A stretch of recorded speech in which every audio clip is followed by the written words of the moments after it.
In today's episode, we head out to Cole Harbour. This is a bucket list location I've wanted to see for years.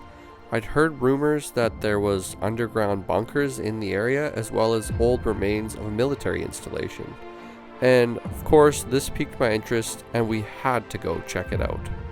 So sit back, buckle up, and let's see what awesome pieces of history are left to find. We live in a world of wonder.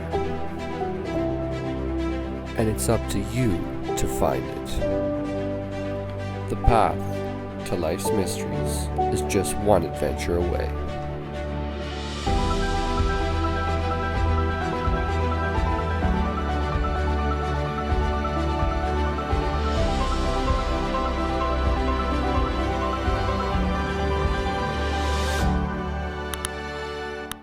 Cole Harbour wasn't known for much other than being a small, remote mining town on the northern tip of Vancouver Island.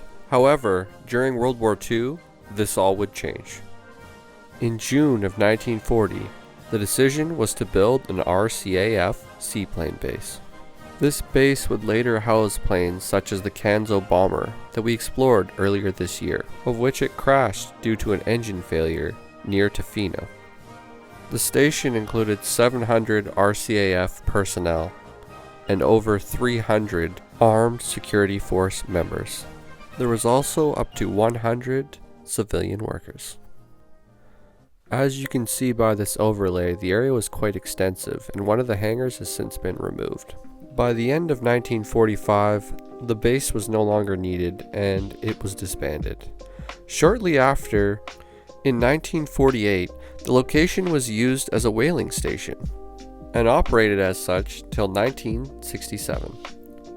In 2016, I saw these photos circulating on the internet, and my interest had been piqued ever since. Could it really be an air raid bunker on Vancouver Island? Alright, we are going to explore an old air raid bunker from the war days on Vancouver Island. Not a lot of people know this even exists.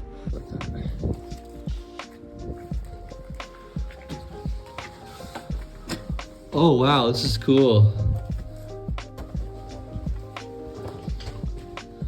Too bad people have graffitied it. Of course. This is neat.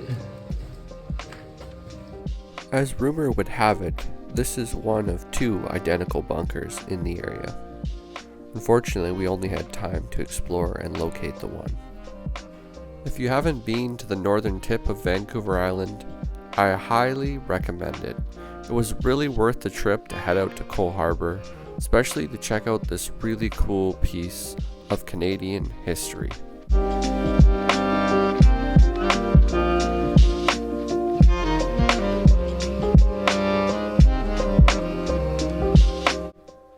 About 5 minutes away from the bunker entrance, you can still go to check out the aircraft hangar. And we did that. It was really cool. The staff there are very friendly and there's a really nice museum set up there.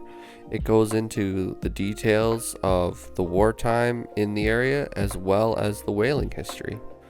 So that's going to wrap it up for this video, guys. Thanks so much for watching. And just a reminder, if you haven't already, please remember to like and subscribe. We'll see you guys in the next one. Cheers.